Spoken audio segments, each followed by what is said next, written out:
Harass Inside Gaming as always, and today I thought I would be bringing you a Terran versus protoss matchup. It's going to be Badger. He's going to be spawning as the red protoss and me as the blue Terran. And today I'm going to be going over the strategy that I use for this matchup. This is a Terran versus protoss matchup, and I have a build that I do versus Zerg and build I do versus protoss and versus Terran. And today I'm going to be going over the build I use versus protoss. It's on Shakur's plateau and it's close position, so it's definitely good for me. And if we just stop and take a look for a second here, as you can see here, it's a bit dark, but as you can see here, there's ledges and a tiny ramp, or rather big ramp, that I can abuse. I can build bunkers on the low ground, and I can siege my tanks up in position where he cannot reach. And on Shakur's plateau, you have to keep in mind that it's very easy to expand, and so he will more than likely be fast expanding. So I know that for sure. So let's just speed up a bit here. So as you can see, I keep on producing SUVs as always, and I'm going to be getting my supply depot on 10. In Protoss camp, he's scouting first actually, and he's getting a pylon as always. He's chrono boosting his probes as always. Right after my supply depot, I get my barracks on 11, so rather early barracks. And I will be sending my marine down the ramp here to make sure I can kill any scouting probes. So I send my scout down on 13, and I get my refinery when my barracks is at 30%. So when you build your barracks, get refinery as fast as possible. So you can see I get my marine out, but it doesn't arrive in time, and this probe will get into my base and see what I'm doing. And what does he see? He sees a gas, he sees a barracks, and he sees an orbital command. Completely normal stuff. And I get him out of my base, and I drop my mule. And I'm gonna speed it up a bit here. And I drop my mule, and when I can afford it, I get my factory. So you notice, as soon as I have 100 gas, you build your factory. So at 19, you get your factory. So I have a barracks and a factory. I will keep producing marines, and I will not be getting a tech lag on my barracks, because I want to have as many marines as possible. I keep producing SUVs, and you get your gas immediately after your barracks has started. And when my factory is done, I start a barracks. So currently I have 2 barracks and 1 factory, and I'm getting a tech lab. I have 3 marines, and I keep producing marines. As you can see, the protoss is adding on 3 gates, so it's going to get a 3 gate cybernetics score. So it's a 3 gate expand. It's a very normal build. It's not getting a gas, so I know there's no sort of fancy tech or anything. And what does he know? He knows nothing out of the ordinary. Alright? And so I just keep producing marines. I get siege mode ASAP, and I get a tank ASAP. I get my second gas obviously, and I keep producing SUVs, marines and tanks.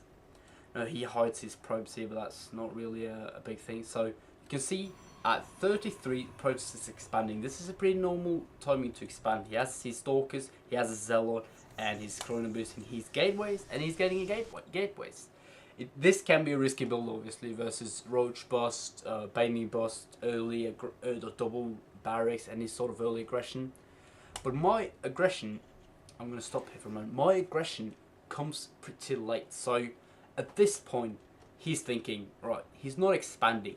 Maybe an all-in, but he's not quite sure, because I could be building a command center inside my base. So at this point, he knows there's no early barracks pressure, but he doesn't know if it's an expand or aggression. So I'm gonna speed it up a bit. So I get my 3rd barracks. So this is 3 barracks, 2 factories, and you will see at this point I send a marine out. Why? Because I do not want my army to get caught out of position, because with siege tanks you want to be sieged up before you engage the enemy's army. So I send a marine, and after it follows my army.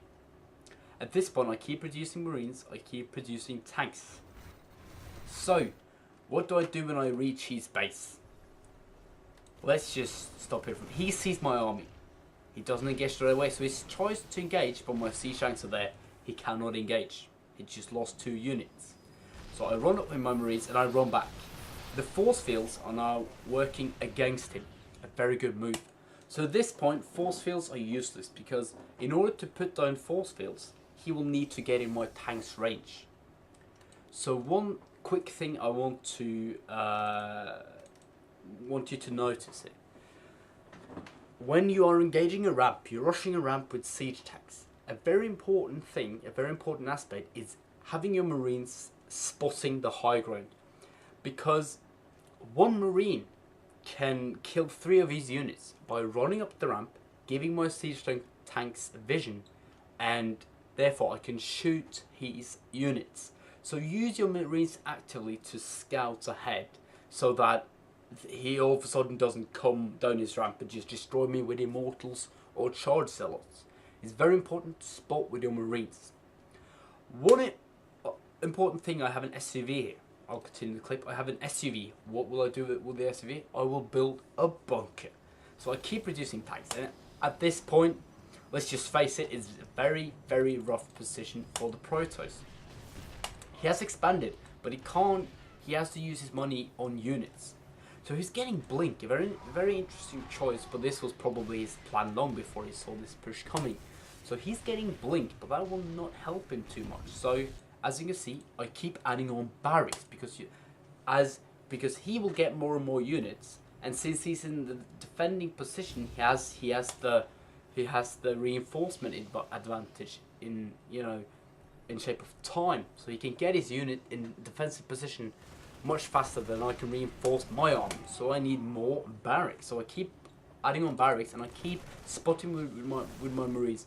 Go back and forth, back and forth, back and forth, and remember to actively repositioning your tanks one at a time, not more than one, because if he sees your tank on siege, he'll go for it. But as you can see, he blinks in and he gets totally demolished.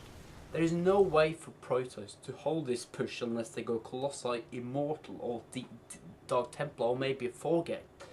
So, a very good build, a very good Protoss versus Terran build. Meanwhile, if you do not scan your opponent, you should get an eBay, because the first thing a Protoss will do if he sees no way out is build a Dark Shrine and get Dark Templar. So get turrets in your base and save up scans before you push, and you will win. Right? So as you can see, I have all in my entire army. He has nothing, and I won. He has no choice but to GG. So this was my Protoss versus Terran build. I hope you enjoyed it. I hope you learned something today. If you have any tips, feedback, anything, please post it in the comment section below, and I will read it for sure. Alright? So as always, Inside Gamer, and I'll see you guys in my next video. Bye.